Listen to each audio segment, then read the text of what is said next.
ദൈവികമായ രക്ഷയും കരുണയും നമ്മുടെ പേരിലുണ്ടായിരിക്കട്ടെ. വിശുദ്ധ ഖുർആൻ സൂറത്തുൽ ബഖറ വചനം 265. ബിസ്മില്ലാഹിർ റഹ്മാനിർ റഹീം.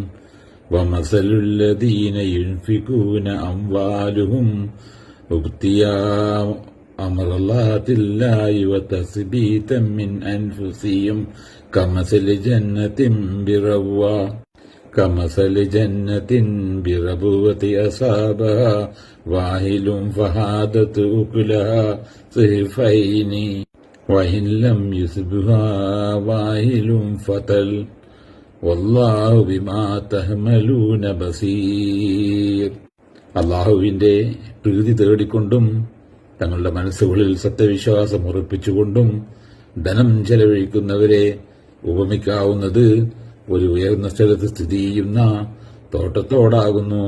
അതിനൊരു കനത്ത മഴ ലഭിച്ചപ്പോൾ അത് 2 ഇരട്ടി കായ്കനികൾ നൽകി. ഇനി അതിന് കനത്ത മഴയൊന്നും കിട്ടിയില്ല, ഒരു ചാറൽ മഴയെ ലഭിച്ചിട്ടുള്ളൂ എങ്കിൽ അതും മതിയാകുന്നതാണ്. അല്ലാഹു നിങ്ങൾ പ്രവർത്തിക്കുന്നതെല്ലാം കണ്ടറിയുന്നവനാകുന്നു.